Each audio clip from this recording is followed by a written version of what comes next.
वज़ीर आला पंजाब मरियम नवाज लियाकतपुर के नवाही बीट जाहिर पीर बंद पहुंच गई। मेंशन बंद पर बोट्स और बेड़े में आने वाली खानदानों को रेस्क्यू किया। वज़ीर आला मरियम नवाज ने सैलाब मुतासर खवातीन की कश्ती से उतरने में मदद की। बुजुर्ग खातून को हाथ थाम कर बंद पर लाई और पानी की बोतल पेश की। वज़ीर आला मरियम नवाज ने नन्हे बच्चे को गोद में उठाकर प्यार किया और पानी पिलाया। वज़ीर आला मरियम नवाज ने रेस्क्यू और PDM टीमों को शाबाश दी। रेस्क्यू ऑपरेशन में लाइफ जैकेट और लाइफ रिंग का इस्तेमाल लाजिम करार दिया। वज़ीर आला मरियम नवाज को इनखला ऑपरेशन से मुतालिक ब्रीफिंग दी गई।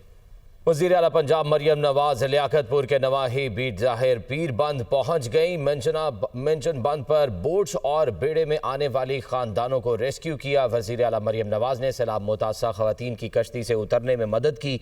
बुजुर्ग खातून को हाथ थाम कर बंद पर लाई और पानी की बोतल पेश की। वज़ीर आला मरियम नवाज ने नन्हे बच्चे को गोद में उठाकर प्यार किया और पानी पिलाया।